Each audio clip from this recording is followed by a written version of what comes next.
Now the Dateline timeline.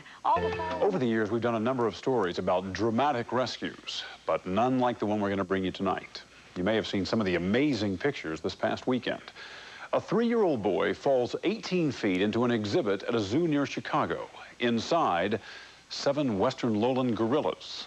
But before the toddler comes to any harm, and as stunned eyewitnesses watch in disbelief, the little boy is rescued, not by man, but by beast. Here's Lynn Cannon. Today is the start of a new life for a heroic cat who won worldwide attention for her courage. She was named Scarlet by the A calico cat horribly burned after racing into a blazing house over and over again to save her 6 kittens. A Rottweiler desperately digging up her 9 puppies buried alive by their cruel owner. Heroic stories that make national headlines because they feature the least likely heroines. Animals, behaving, it seems, like humans. And you probably heard another story like that this weekend, except it wasn't about a cat saving her kittens or a dog digging up her pups. This was an even more extraordinary rescue, because this animal didn't save one of hers, but one of ours. Tonight, for the first time, you'll hear from the people who saw it happen.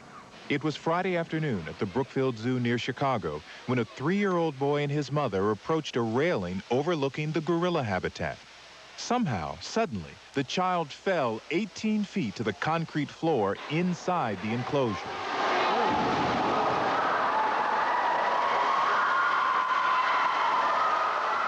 I heard this horrifying scream and then this loud noise of the impact when the child hit the ground, and at that point I didn't know what it was. These friends and their families were enjoying the afternoon at the zoo. People just frantically running. It was sheer chaos.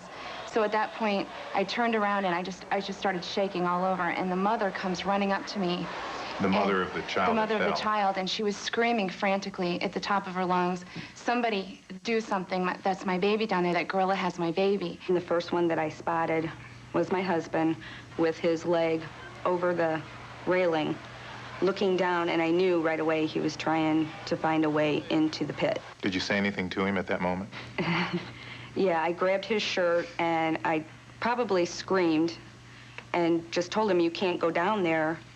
There's absolutely no way you can go down there with all those gorillas." My son also started screaming at him, saying, "Daddy, don't go with the gorillas." You had this video camera with you. Yeah, and after I heard that noise and saw the zookeeper take off running, I really don't remember taping anything. It was down at my side because I was also hurrying over there. And did not realize I had the camera again until Pete and I got to the railing to see down there. What Bill Lambert and the others saw was an almost unimaginable nightmare. We heard screeching from the other gorillas, and all I saw was all of them coming towards the child. There were 7 gorillas in the exhibit space at the time, including 2 full-grown adults weighing as much as 250 pounds. Now they were approaching the 3-year-old boy, who lay helpless on the ground. Were you scared? Yeah, I was afraid of what I was about to see. The other gorillas were circling around making these weird noises when it happened. I didn't know what those gorillas were going to do. Witnesses will never forget what happened next. I saw Bente just pick the child up in her left arm and just carry her away. Bente, an 8-year-old female gorilla, a mother with her own baby on her back, had very purposefully, almost lovingly it seemed, scooped up the lifeless child. In the chaos of the moment, Bill Lambert managed to take these unforgettable pictures. I bring the camera up and start zooming in so I can get a better look, and I see that she's cradling the boy. The boy's face up now, and she's almost appeared to be rocking the boy back and forth, holding on to him, which just, kind of struck me as unbelievable. She treated that child like he was hers. Brought her immediately to the door like she knew that was where the people were going to come in to get him. Maybe the reason why she did place him there is because maybe that's the only place where she knows that the humans go in and out of that door from. She could have placed the child in a tree. But she didn't place the child's limp body in a tree. She did the best thing his anguished parents and the horrified onlookers could have hoped for. She gently moved him out of harm's way. Right on, Binti. Dr. Gene Altman of the University of Chicago is an expert in primate behavior who has studied the animals in the wild. What happened at the zoo here seems amazing to me, that a child could fall into a gorilla pen and the gorilla saves the child in a very nurturing way. Does that surprise you? It doesn't really. I think Binti did a great job, but I think most of us that know non-human primates just aren't nearly as surprised as the public has been. I guess I would think that a gorilla, a wild animal, may feel threatened or may do something aggressive. I mean, isn't that a possibility? Well, I think if she had really felt threatened, for example, if the child landed perfectly fine and ran screaming around the exhibit, that might have been more confusing or a threat to her. Could it be in this case that this gorilla was acting out of a maternal sense because it is a mother? It's quite possible. It's true that most caregiving is done by females and by the mother, but that's not the only caregiving behavior you see. So is the so-called maternal instinct the explanation for what happened? After all, when her own baby was born 6 months ago, Binti took naturally to motherhood. But maybe that doesn't entirely explain what she did last week. Take a look at another videotape shot 10 years ago in Britain. Another small child lying helpless after falling into another gorilla enclosure. Don't move! Don't move! Stay still! In front of horrified onlookers, an adult male gorilla approaches the child, strokes the exposed skin on the child's back, and finally does him no harm. So what is it that makes gorillas or even cats and dogs act so human, so humanely? Did the compassion Binti seemed to show have anything to do with the fact that she herself was raised by humans? Or was she just doing what came naturally to her? I would think that since this gorilla was raised by humans, maybe that's why she reacted the way she did. Many other gorillas would have done the same thing. Even if they hadn't been raised by humans? I think so, yes. I'm puzzled why we have to attribute any good or caring to some human intervention to her being raised by humans. They certainly think and feel, and I think they recognize this as a child in need. And therefore acted accordingly. Mm-hmm. So, following that line of thinking, do you think gorillas have a soul? I'll leave that one up to you. It's pretty far right there. Since last Friday, thousands have flocked to the Brookfield Zoo to admire the gorilla whose heroics so captivated us. I was like, wow, amazing that these animals can have that much sense. The gorilla is a heroine. The gorilla is really special. But was it really so extraordinary? Or do we flatter ourselves by calling such acts of compassion humane? Is it human nature or just nature? She did more than some humans would have done. She stood up against her own people and she fought for that child. She was going to protect him. The toddler, whose family asked not to be identified, is now listed in fair condition, and doctors say they don't believe he'll suffer any long-term effects. The Brookfield Zoo reports a steep increase in donations since the rescue, mostly cash, but probably of much more interest to Binti. One Chicago grocer has offered to donate 25 pounds of bananas. Hi, good afternoon. Coming up next, the drug and wants to ban tobacco advertising within 1,000 feet of schools, at sports events, and on clothing. It also wants to ban cigarette vending machines and restrict tobacco print advertising to black and white text only in publications with a lot of young readers. The new regulation, originally proposed by the FDA, would also mandate a national anti-smoking campaign for which tobacco companies would be forced to pay. First Amendment implications alone appear to guarantee that this regulation will spend considerable time in court before it takes effect, if it ever does. In addition, under a new law passed this year with President Clinton's signature on it, Congress is empowered to block any regulation by a simple majority vote within 60 legislative days of the regulation's introduction. In film news, a new movie called Girls Town, fresh from an anointment with trophies at the Sundance Film Festival, opens in New York City and Los Angeles on Friday. Lily Taylor stars as one of 4 female high school seniors, all predictably oppressed by people of the male persuasion who plot revenge after a friend's rape and her subsequent suicide.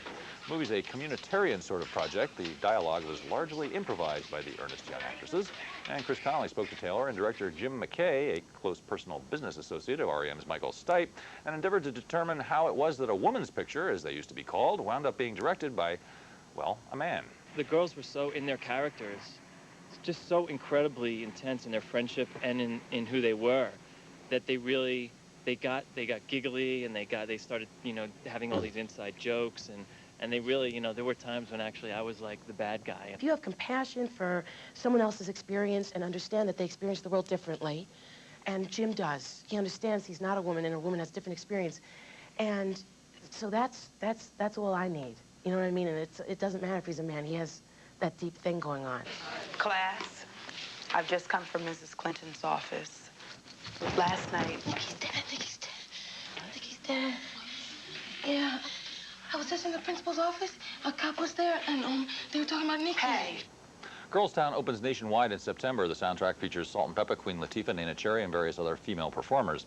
Finally, in music news, the Red House Painters, a band with clear Neil Young influences, nevertheless offers up on its new album, Songs from a Blue Guitar, a straight-up rendition of an old song by the art rock dreadnaught Yes, and will presumably be performing that tune, Long Distance Runaround, on its current tour. The group plays Seattle on Saturday. Speaking of art rock, Rhino has just unleashed a box full of the stuff, prog rock classics excavated from their 70s heyday, called Supernatural Fairy Tales. Licensing problems prevented the inclusion of such prog monsters as Pink Floyd and King Crimson, but there's tons of Yes, Procol Harum, Moody Blues, and Genesis, not to mention Amandul, Ashra Temple, and Gong, a must-have item for those so inclined. You know who you are.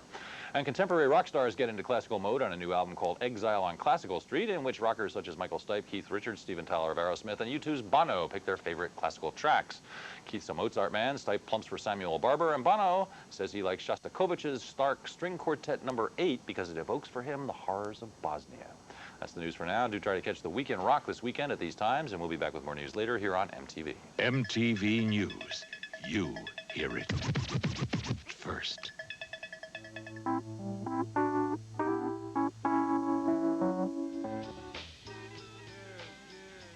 Band's latest album, Electric Larryland. So what's with the critical sniping? Let's take a look.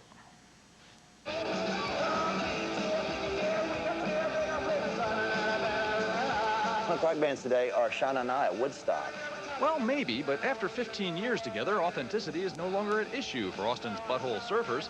Consider, well, their name, for one thing. The Butthole Surfers is a really great name because it's a really great punk rock name, because the whole idea of rock and roll is to offend your parents. Alas, some parents still run record stores. And when they got a look at the cover art for the latest Butthole masterwork, Electric Larryland, 4 big retail chains demanded an immediate overlay of good taste and general niceness. Yeah, let's call this M80 a lady finger. For some reason, B asterisk asterisk asterisk H asterisk asterisk asterisk surfers to me seems more perverse than Butthole Surfers. It seems like it's really drawing grand attention to the name. This is a really dirty thing, you dirty birdie. Moral arbiters may be especially upset about the Surfers because with their 13th album, the band is actually selling, thanks in large part to the single Pepper, a track some critical curmudgeons dismiss as a rip of the Beck hit Loser. I don't really understand how sampling turns you into Beck. We were the first to use drum loops, the first. We were one of the before Eazy-E. No, it's not the alleged Beck connection that's made the Butthole Surfers a hot property in the summer of '96. It's, well, there are other reasons. Beavis and Butthead made butthole a safe word for the United States to say. They brought buttholes out of the bathroom and onto the dinner table. Everybody else decided to really suck this summer and give the Butthole Surfers the chance that they deserve. Well, we find young bands, cut off their heads, and drink their blood. Butthole Surfers now touring Europe. Won't be back till the States until after Labor Day. That's about it for this edition of the Weekend Rock. MTV News will be covering the Democratic Convention. Take 2.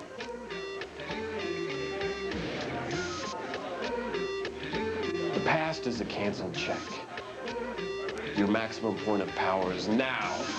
Beck Hansen, the perpetually adolescent singer, songwriter, and philosopher, has just released his critically acclaimed second major label album, Orale.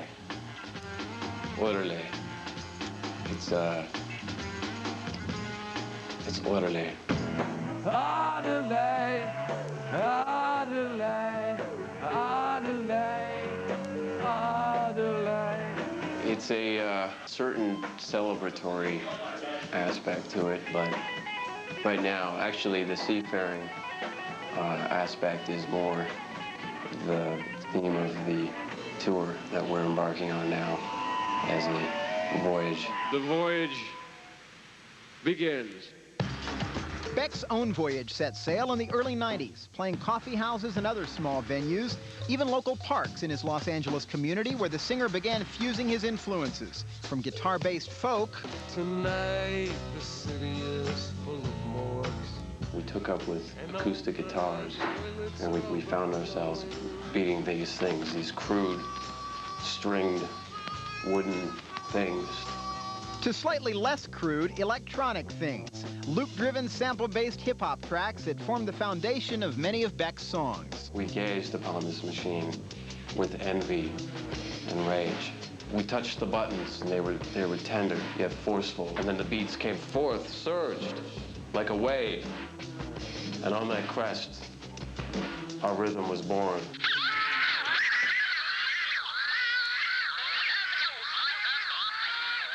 Wow, that explains a lot, man.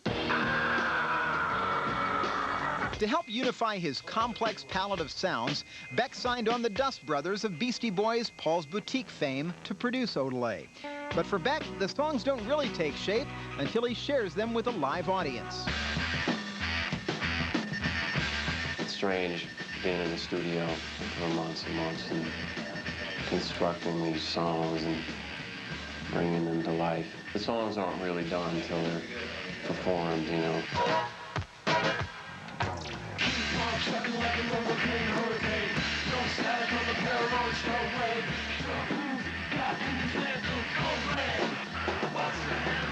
Sometimes they start as a little skiff, and eventually they graduate to an ocean liner.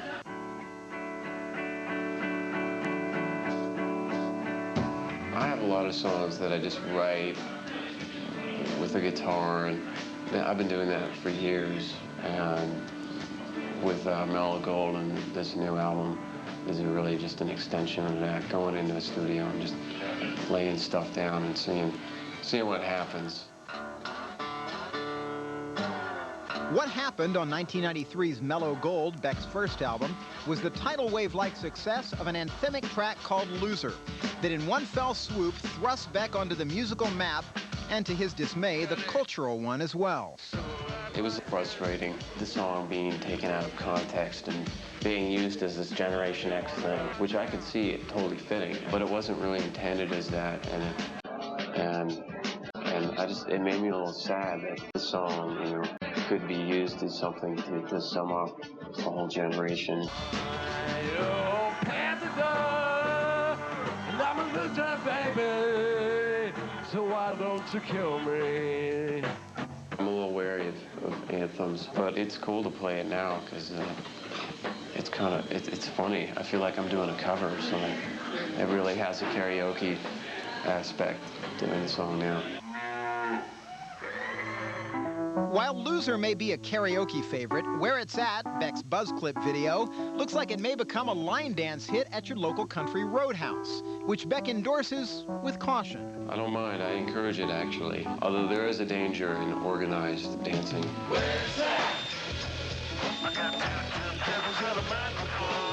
Caution is the word. Line dancing already. Organized. Regimented dancing activity. Wait, I'm getting a call. Hello? Beck will definitely be staying active in the future. He's got a new single, Devil's Haircut, set to be released. Got a devil's haircut in my mind. Got a devil's haircut in my mind. And a full tour scheduled through the fall. Beyond that is a tough forecast. Storm clouds on the rise. We will march. We will sail headlong and headstrong and headless, if needs be, towards that destination. All right.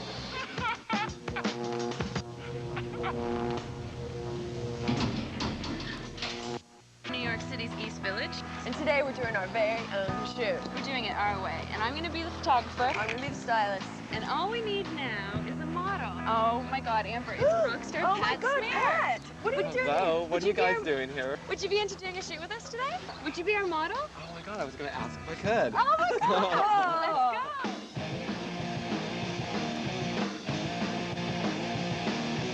So Pat, what I don't know what you like, but we are doing spring, summer, and we got bathing suit shorts. No way. No? I don't do shorts. I don't do bathing suits. I don't know how to swim. I'm afraid of the water. Swimwear is out. I found something that's so good for you. You want me to get it? I found the coolest thing. Stay right here. Be right back. How about a mini skirt? So good. What do you think? Is it cool? You like it? Yeah. And we got a little tank top. So horny. Okay, Pat, so here's the deal. We found this really cool piece of joint. It's a great color. I thought it would go with your shirt really well. I need some lotion. So, Pat, would you actually wear this kind of thing, like a skirt, I mean? Yeah. You would? Yes, I'll You're wear into this the skirt. Friday.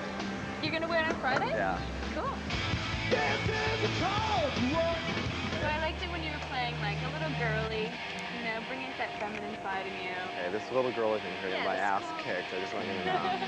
We're on to the next location. What kind of trousers are you into? I'm feeling trousers. I'm kind of into the white thing right now. You're into the white pants? Yeah, Okay. that's what we're good. We got some of those. I think this shirt's a good one to start with.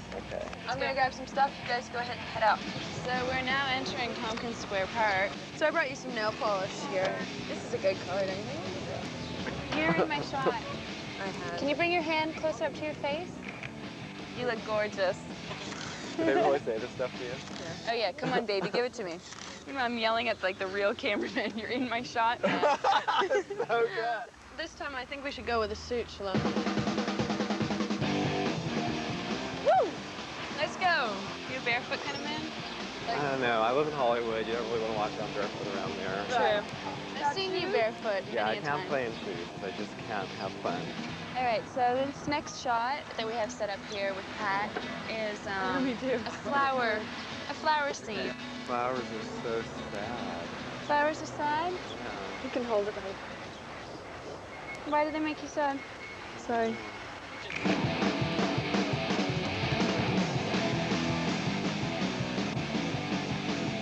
Do you mind if we shoot here? I guess not. Okay, Pat, this is the last shot. All right, we got it. Thank you very much, Pat. It's a wrap. We want our picture with Pat. Thanks, Pat. It was fun. Some of the cutest suits this summer are inspired by... Roots in Liverpool.